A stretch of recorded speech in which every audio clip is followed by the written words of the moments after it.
Mega digital news, న్యాయం కోసం ప్రతి అక్షరం, న్యాయం కోసం ప్రతి అడుగు. మెగా డిజిటల్ వార్తలకి స్వాగతం. ఏలూరు జిల్లా సర్వం కోల్పోతున్న పోలవరం ప్రాజెక్టు నిర్వాసితులకు నష్టపరిహారం అందించాలి అంటూ ఏలూరు కలెక్టరేట్ వద్ద ధర్నా. అమాయకులు అయిన పోలవరం ప్రజల జీవితాలతో ఆటలాడవద్దు, పోలవరం నిర్వాసితులకు ప్యాకేజీ ఇవ్వాలని డిమాండ్ చేస్తూ ఈరోజు ఏలూరు కలెక్టరేట్ వద్ద సిపిఎం ఆధ్వర్యంలో ధర్నా నిర్వహించారు. ఈ సందర్భంగా సిపిఎం జిల్లా కార్యదర్శి రవి మాట్లాడుతూ ప్యాకేజీ విషయంలో కూటమి ప్రభుత్వం పోలవరం నిర్వాసితులకు అన్యాయం చేస్తుందని విమర్శించారు. పోలవరం ప్రాజెక్టు నిర్మాణం పూర్తి చేసేందుకు తీసుకుంటున్న చర్యలు, పోలవరం నిర్వాసితులకు ఇవ్వాల్సిన ప్యాకేజీ విషయంలో నత్తనడక అవలంబిస్తున్నారని విమర్శించారు. మండలాన్ని యూనిట్ గా తీసుకుని ప్యాకేజీ పరిహారం ఇవ్వాలని డిమాండ్ చేశారు. 10 సంవత్సరాల నుండి ప్రతి ఒక్కరికి ప్యాకేజీ పరిహారం అందించాలని అన్నారు. కుక్కునూరు మండల నిర్వాసితుడిని. మేము ఇక్కడికి వచ్చింది ఏంటంటే, కుక్కునూరు మండలంలో 8 గ్రామాలు ఫస్ట్ కాంటూర్లు ముందుకని చెప్పేసి చెప్పడం జరిగింది. వాళ్ళకు కూడా డబ్బులు కొట్టారు. కొట్టిన దాంట్లో కూడా కొన్ని ఇళ్ళకి కొట్టలేదు, కొంత R&R పట్టణంలో ఉన్నారు. ఇట్లా గజిబిజిగా వ్యవహారం ఉంది అక్కడ. కానీ గవర్నమెంట్ మాత్రం నిమ్మక నీరెత్తినట్లు ఉంటుంది. 2022లో వచ్చిన గోదావరి మొత్తం కుక్కునూరులో ఉన్న వెలేరుపాడులో ఉన్న గ్రామాలు సర్వనాశనం అయిపోయింది. అది ఎట్లాగంటే, పోలవరంలో అడ్డుకట్టని కాఫర్ డ్యామ్ అనేది కట్టింది 41 కాంటూర్ కని ఇప్పుడు లెక్కలు చెప్తున్నారు. కానీ అక్కడ 38 మీటర్ల వరకు వస్తేనే మండలాలు మొత్తం భద్రాచలం కూడా మునిగిపోయింది. మరి ఇదేం లెక్క? 41కే మునిగిద్ది అంటున్నారు కదా, అది 38 వచ్చేనే మునిగిపోయినాయి మొత్తం భద్రాచలం కూడా. కాబట్టి గవర్నమెంట్ విధానమే తేడాగా ఉంది. అసలు ఆ కాంటూర్ లెక్కలు తీసేసి మొత్తం ప్రాజెక్టు కింద ఉన్న వాళ్ళందరూ కూడా, మునిగిపోయే వాళ్ళందరూ కూడా ఇవ్వాలని చెప్పేసి ప్యాకేజీ మేము డిమాండ్ చేస్తున్నాం. అట్లాగనే పోలవరం సింతూరు డివిజన్లోనూ 2022 కట్ ఆఫ్ డేట్ పెట్టారు 18 సంవత్సరాలు నిన్న వాళ్ళకి. కుక్కునూరు వెలేరుపాడు మాత్రం 2017 పెట్టారు. ఇది ఎక్కడ న్యాయం? అంటే సింతూరు తెలంగాణలో ఉంది, కుక్కునూరు వెలేరుపాడు ఆంధ్రలో ఉందా? కాదే.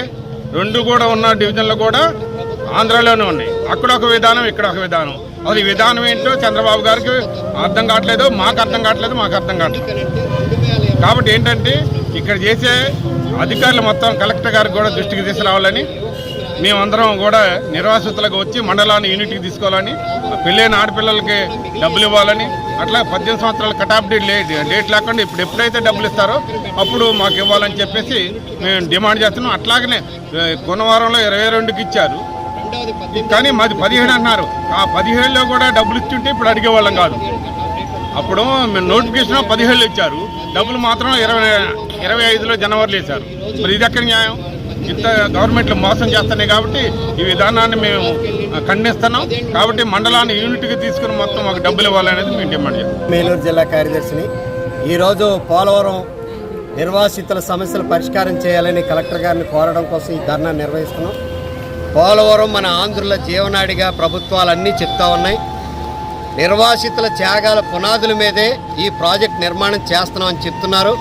అంత త్యాగాలు చేస్తున్నటువంటి నిర్వాసితుల యొక్క త్యాగాలు లెక్కలేని పద్ధతిలో ప్రభుత్వాలు వ్యవహరిస్తూ ఉన్నాయి. ప్రాజెక్టు నిర్మాణం ప్రారంభమై ఇంచుమించు 19 సంవత్సరాలు గడుస్తుంది. ప్రాజెక్టు నిర్మాణం పూర్తయి 75% పూర్తయిందని చెప్పి ప్రభుత్వాల లెక్కలు చెప్తున్నాయి. కానీ నిర్వాసితులకు పునరావాస ప్యాకేజీ మాత్రం 10% మాత్రమే ఇచ్చామని చెప్పేసి ప్రభుత్వాలు ప్రకటిస్తున్నాయి. వాస్తవానికి ప్రపంచంలో కానీ భారతదేశంలో కానీ ప్రాజెక్ట్ నిర్మాణానికి ఉన్న చట్టాల ప్రకారంగా పునరావాసం కల్పించిన 75% కల్పించిన తర్వాతే ప్రాజెక్టు నిర్మాణం ప్రారంభించాలని చెప్పేసి చట్టాలన్నింటిలో స్పష్టంగా ఉంది. కానీ చట్టాలు అమలు చేయాల్సినటువంటి ప్రభుత్వాలే దాని తొంగలో దొక్కి ఓ పక్కన ప్రాజెక్ట్ నిర్మాణం పూర్తి చేస్తున్నారు, కానీ పునరావాసం పూర్తి చేయట్లేదు. కుక్కునూరు వేలేరుపాడు మండలాల్లో 159 గ్రామాలు ఉన్నాయి. ఇందులో ఇంతవరకు 39 గ్రామాలకు మాత్రమే R&R ప్యాకేజీ వేశారు. ఈ వేసిన వాటిలో కూడా చాలా లోటుపాట్లు ఉన్నాయి. వీళ్ళకి ఇళ్ళు నిర్మించిన విషయాల్లో కూడా లోటుపాట్లు ఉన్నాయి. ఇంకా ఈ గ్రామాలకు సంబంధించిన వాళ్ళలో కొన్ని ఇళ్ళు ఈ రోజుకి కూడా పూర్తి కాల. దీనికి కాంటూర్ లెక్కలు చెప్తున్నారు. 41 కాంటూర్లో ఉన్న వాళ్ళకి మొన్న కొంతమందికి డబ్బులు వేశారు, మిగిలిన వాళ్ళు కాంటూర్ లెక్కల్లో లేరు, 41 కాంటూర్లు అని చెప్తున్నారు. ఇంతకుముందు జగన్మోహన్ రెడ్డి ప్రభుత్వం 41 కాంటూరు పరిమితం చేస్తానంటే కుదరదని చెప్పేసి గొడవ చేశారు. ఇప్పుడు కూటమి ప్రభుత్వంలో ఉన్న పార్టీల వాళ్ళు ఇప్పుడు 41 కాంటూర్కి మాత్రమే పరిమితం చేసి పునరావాసం ప్యాకేజీ వేయడం కోసం చూస్తున్నారు. పోనీ ఇవన్నీ కూడా కాంటూర్ లెక్కలని కాకి లెక్కలని చెప్పేసి మేము నిరూపించదలుచుకున్నాం. ఎందుకంటే 2022లో వరదలు వచ్చినాయి. వరదల్లో కుకునూరు వేలేర్పాడు మండలంలో ఉన్న అన్ని గ్రామాలు మునిగిపోయినాయి. ఉదాహరణకి వింజరం పంచాయతీలో గుండంబోర్ అనే గ్రామానికి వైఎస్ రాజశేఖర రెడ్డి సమయంలో ఆయన మొట్టమొదటిగా అక్కడే భూసేకరణ ప్రారంభించాడు. చిత్రం ఏంటంటే ఆ ఊరు ఇప్పుడు పునరావాస ప్యాకేజ్ ఇచ్చే దాంట్లో అర్హత లేదని చెప్తున్నారు. ఆ ఊర్లో మొన్న వరదలు వచ్చినప్పుడు మునిగిపోయిన కుటుంబాలు 300 కుటుంబాలని లెక్క తేల్చారు. కానీ ఒకే ఒక్క కుటుంబానికి మాత్రమే పరిహారం ఇచ్చారు. ఈ రకంగా ప్రభుత్వం అస్తవ్యస్తంగా వ్యవహరిస్తూ ఉంది. కాంటూర్ లెక్కలన్నీ కాకి లెక్కలు. ఒకవేళ కాసేపు అనుకుందాం కొన్ని గ్రామాలు మునగమని, చుట్టూ గ్రామాలన్నీ మునిగిపోయిన తర్వాత మునగర గ్రామాలు వాళ్ళ జీవన విధానం ఎట్లా ఉంటుంది? మెడకాయ మీద తలకాయ ఉన్నటువంటి ఏ ఒక్క వ్యక్తికైనా తట్టేటువంటి ప్రశ్న ఇది. కానీ ఇంత నిపుణులు ఉన్నటువంటి ప్రభుత్వానికి మాత్రం ఈ ఆలోచన తట్టట్లేదు. కాబట్టి కుకునూరు వేలేర్పాడు మండలాలు రెండింటినీ కూడా యూనిట్గా గుర్తించి వాళ్ళకి పరిహారం ఇవ్వాలని చెప్పేసి మేము డిమాండ్ చేస్తా ఉన్నాం. అలాగే 18 ఏళ్ళు ఇచ్చే ప్యాకేజీకి 2017 కట్ ఆఫ్ డేట్ అంటున్నారు. వాళ్ళు అప్పుడు ఖాళీ చేయించేస్తే పర్వాలేదు. కానీ ఇప్పటికి ఈ రోజుకి 8 ఏళ్ళు అయింది. అప్పుడు 10 ఏళ్ళు వయసు ఉన్న వాళ్ళు ఇప్పుడు 18 ఏళ్ళు నిండిపోయింది. అప్పుడు 18 ఏళ్ళు నిండిన వాళ్ళకి ఇస్తామంటున్నారు. అప్పుడు 17 సంవత్సరాల 364 రోజులు ఉన్న వాళ్ళకి కూడా ప్యాకేజ్ ఇవ్వకుండా ఎగ్గొట్టారు. ఇప్పుడు వాళ్ళకి 25 ఏళ్ళు నిండింది. మరి వీళ్ళు ఎలా జీవించగలుగుతారు? వాళ్ళను పక్కనేమో ఈ మునిగిపోయే గ్రామాలని చెప్పి కనీస వసతులు కల్పించట్లేదు, ఇంకో పక్కన పునరావాసం కల్పించట్లేదు, ఇంకో పక్కన ఖాళీలు పూర్తి చేయట్లేదు, ఇంకో పక్కన R&R ప్యాకేజ్ ఇవ్వట్లేదు.